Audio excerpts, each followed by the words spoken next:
Laxman Hake sir यांच्यावरती Pune परिसरामध्ये जो भ्याड हल्ला झालेला आहे, त्या हल्ल्याचा सर्वप्रथम आम्ही सर्व ओबीसी म्हणून या ठिकाणी निषेध करतो। तर या ठिकाणी सोशल मीडियाच्या माध्यमातून लक्ष्मण हाके सरांची आयमाय त्या ठिकाणी काढली जाते। सोशल मीडियाच्या माध्यमातून ओबीसी समाजाची आयमाय त्या ठिकाणी काढली जाते। ओबीसी समाजाच्या नेत्यांना त्या ठिकाणी टार्गेट केलं जाते।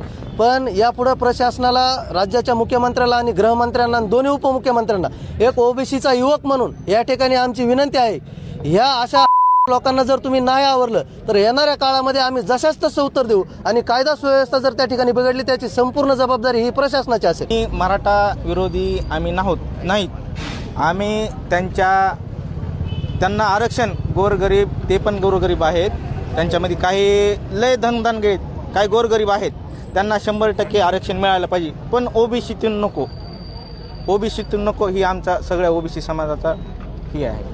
मनोज दादा ज्या ठिकाणी आरक्षणाच्या मागणीसाठी बसलेले आहेत, बाबा जर संविधानामध्ये त्यांना आरक्षणाची मागणी असेल तर आमचा त्या समाजाला आरक्षणाबद्दल विरोध नाही, परंतु आम्हाला तुम्ही लहान भावाशी समजता ना, मग तुमची नजर आमच्या लहान भावाच्या ताटावरच का?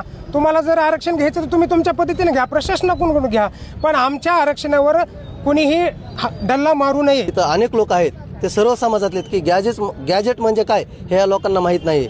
पण आज मी इथं तुम्हाला तोंडानं गॅजेट म्हणून किंवा गॅजेटमध्ये असं आहे हे सांगून उपयोग नाही।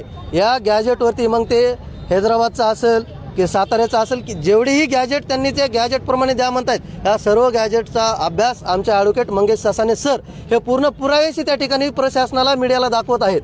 माझी मीडियाला सुद्धा एक विनंती आहे की आपण आता काही ठिकाणी असं आम्हाला दिसतं की मीडिया फक्त एक बाजू लावून धरते, पण हे गॅजेट जे आहे, ॲडव्होकेट मंगेश ससाने सर ज्यांना गॅजेटच्या बद्दल माहिती पाहिजे आहे, गॅजेटमध्ये काय लिहिलेलं आहे, कुणबी काय, शेतकरी काय, मराठा काय आहे, ओबीसी काय आहे, हे सर्व A to Z डिटेल ज्यांना पाहिजे आहे, अशा सर्व पत्रकार बांधवांनी, मी तर म्हणतो पत्रकारांना सुद्धा मी विनंती करतो की आपण ॲडव्होकेट मंगेश ससाने सर यांच्या आपण सर्वांनी एक वेळेस बाईट घ्यावी किंवा त्यांना या ठिकाणी विचारावं। गॅजेटमध्ये असा कुठेही त्या ठिकाणी उल्लेख नाही आहे आणि ज्यांचे, मी मागाशीही तुम्हाला सांगितलं, जे आहेत ज्यांच्याकडे कागदपत्र आहेत त्यांना त्या ठिकाणी कुणबीमधूनच दाखले हे द्यावेच लागतील शासनाला। त्या ठिकाणी ओबीसीही अडवू शकत नाही आणि प्रशासनही अडवू शकत नाही। काहीतरी उठायचं आणि म्हणायचं हे घ्या, हे लावा, ते लावा, असं अजिबात या ठिकाणी ओबीसी खपवून घेणार नाही।